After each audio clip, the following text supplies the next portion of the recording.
સર્વ મુક્તોને હૈયાના હેતથી જય સ્વામિનારાયણ. હાલા મુક્તો, આજે મારે વાત કહેવી છે આ ભક્ત ચિંતામણીમાં રહેલા ગોપાળાનંદ સ્વામીના 142મા પ્રકરણની વિશેષતા.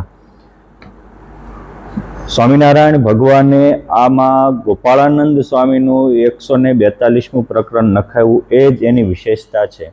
તમે કહેશો કે કેમ? ભક્ત ચિંતામણીમાં 128મો એ વ્યાપકાનંદ સ્વામીનું આખું વિશેષ પ્રકરણ છે. પછી સંદાસજીનું પણ એકલું પ્રકરણ છે. 143મું ઉમૈયાનું પણ પ્રકરણ છે. કંઈ ભક્ત ચિંતામણીમાં ગોપાળાનંદ સ્વામીનું જે પ્રકરણ છે એવું નથી. બીજા સંતોના પણ નિષ્કુળાનંદ સ્વામીએ પ્રકરણ લખ્યા છે. છતાંય આ પ્રકરણની વિશેષતા શું છે? પોઈન્ટ 2 કે શા માટે મહારાજને આ પ્રકરણ મલપા નખાવવું પડ્યું? આ બંને પ્રશ્નનો ઉત્તર એ છે. પહેલો, આ પ્રશ્નની વિશેષતા એ છે કે બીજા પ્રકરણો જે લખ્યા સ્વામીએ, એ સંદાસજી સ્વામી હોય, વ્યાપકાનંદ સ્વામી હોય, ઉમૈયાબાઈ હોય, એ એના મનમાં એટલા પ્રસંગો સીમિત હતા અને એટલે જ લખ્યા છે. પરંતુ ગોપાળાનંદ સ્વામીના પ્રકરણો નિષ્કુળાનંદ સ્વામીના મગજમાં અગાધ હતા અને એટલે એના મગજમાં એવું હતું કે આ સંત માટે હું શું લખી શકું. એટલે જેમ ભગવાનના ગુણ અપાર ને અગાધ હતા, એમ સ્વામીના ગુણ અપાર ને અગાધ હોવાથી સ્વામીને લખવાની હિંમત થતી નહીં. કેમ? જે વિક્રમ સંવત 1879 કારતક સુદ બીજના દિવસે ભગવાન સ્વામિનારાયણે કારિયાણીમાં અક્ષરવર્ડીમાં અવની ઉપર અવતરવાના જે 6 હેતુ કહ્યા, ત્યારે નિષ્કુળાનંદ સ્વામી નાચતા કૂદતા બોલી ઉઠ્યા હતા કે આ જ વાત સમજાણી કે આ કોણ છે? ગોપાળાનંદ સ્વામી. આમ તો સંપ્રદાયમાં લાલજી ને મૂળજીની જોડી પ્રસિદ્ધ છે. ગુણાતીતાનંદ સ્વામી અને નિષ્કુળાનંદ સ્વામી બંને થયા એટલે બંને મિત્ર હતા. તેમ છતાંય નિષ્કુળાનંદ સ્વામીએ ગુણાતીતાનંદ સ્વામીનું પ્રકરણ પ્રચાર નહીં લખ્યા, જ્યારે ગોપાળાનંદ સ્વામીના પણ લખી શકે એમ નહોતા. પરંતુ ભગવાન સ્વામિનારાયણને એમ થયું કે મારે લખાવવા છે. અને એટલે સ્વામિનારાયણ ભગવાન જ્યારે આ ગ્રંથનું પ્રૂફ રીડિંગ કરતા ત્યારે બોલ્યા કે જ્યાં સુધી ગોપાળાનંદ સ્વામીનું પ્રકરણ ના આવે ત્યાં સુધી આ ગ્રંથ અધૂરો છે.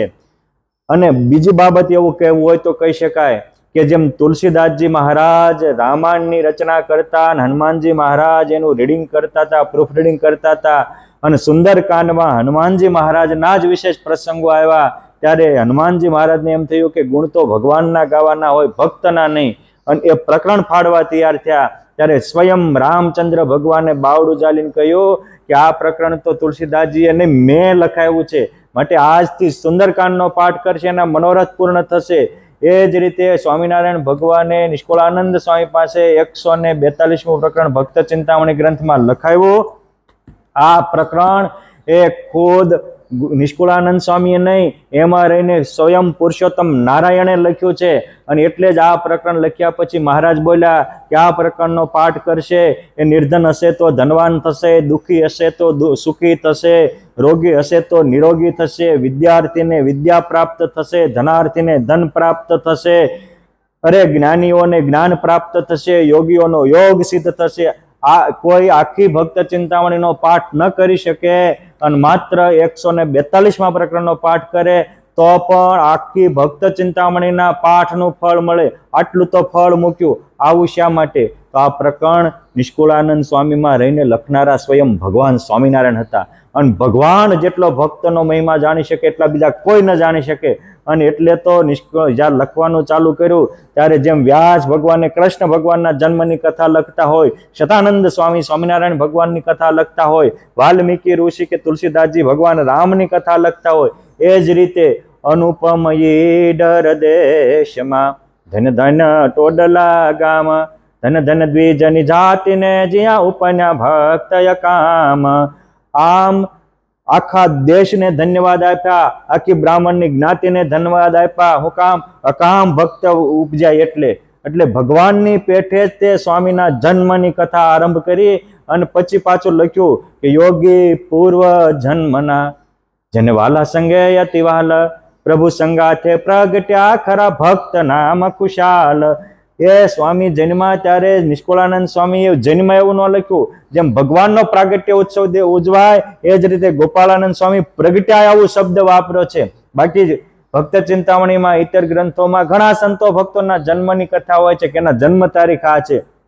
સ્વામી જન્મ તારીખ નથી લખતા, પ્રગટ શબ્દ મૂક્યો એ પણ એની સાથે સમજવા જેવો છે. અને ઓલે લખ્યું પ્રભુ સંગાથે પ્રગટ્યા, એક છપૈયામાં પ્રગટ્યા, એક અહીંયા ઈડર પાસે ટોરડા ગામમાં પ્રગટ્યા, એક વિક્રમ સંવત 1837 ચૈત્ર સુદ નોમે ભગવાન સ્વામિનારાયણ પ્રગટ્યા, 1837 મહાસુદ આઠમે ટોરડામાં પ્રગટ્યા.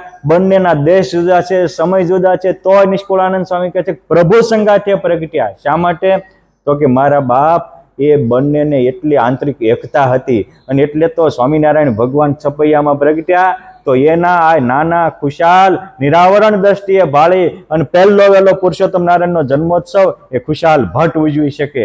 આ પ્રભુ સંગાથે પ્રગટ્યા કેમ જે એની તેરા મેરા જીરા એક હો પ્યારા એવી સ્થિતિ હતી.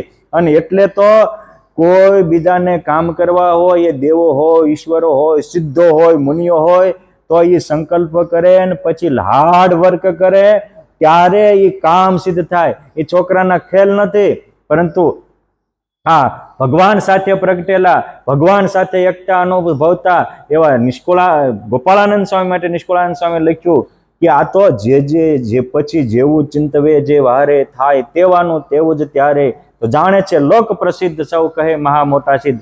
આ તો જેવું ચિંતવે એટલે કાળા ઉનાળામાં વરસાદ થવાનું ચિંતવે તો હાંબેલાની ધારે વરસાદ થાય, અને વરસાદ રહેવાનું ચિંતવે તો વરસાદ રહી પણ જાય.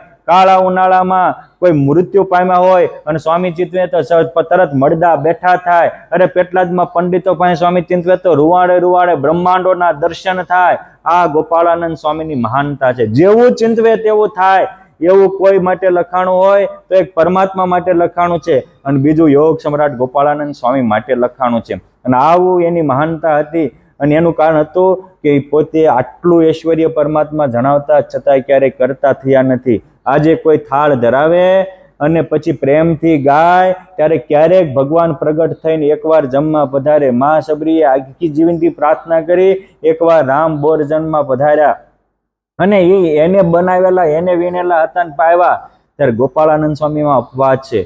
થાળ ભગત બનાવે, થાળ કોઈ બેન બનાવે, થાળ કોઈ બાળક બનાવે અને જમવા જાય સ્વામી તો એની હારોહાર પુરુષોત્તમ નારાયણ જમવા જાય. એટલે નિષ્કુળાનંદ સ્વામીએ લખ્યું કે જમે જન હાથે નાથ નિત્ય એ તો ખુશાલ ભક્તની પ્રીતે, જ્યારે જ્યારે જમે જ્યાં ખુશાલ ત્યારે ત્યારે જમે સંગે લાલ.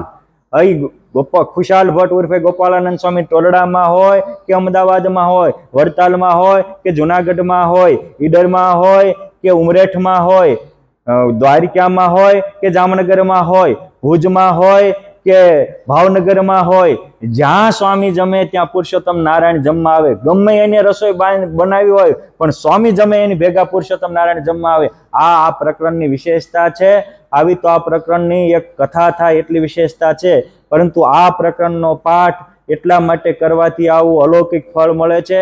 માટે સર્વ મુક્તોને મારી પ્રાર્થના છે કે તમે ભક્ત ચિંતામણી ન વાંચી શકો તો 142મું પ્રકરણ શ્રદ્ધાથી વાંચજો, વિશ્વાસ રાખજો. સ્વામિનારાયણ ભગવાન તમારા તમામ દુઃખ ટાળશે, તમામ મનોરથ સિદ્ધ કરશે, જ્ઞાનીઓને જ્ઞાન આપશે, વિદ્યાર્થીઓને વિદ્યા આપશે, ભજનાર્થીઓને ભજનની સિદ્ધિ આપશે, યોગાર્થીઓને યોગ સિદ્ધિ આપશે. સકામ ભક્તોને દીકરા નહીં જોતા હોય તો દીકરા આપી દેશે, લગ્નના કામ અટકતા હશે તો એ પણ પૂર્ણ થશે, વિદેશના વિઝા પણ મળી જશે. આવું આ દિવ્ય ભવ્ય 142મું પ્રકરણ છે.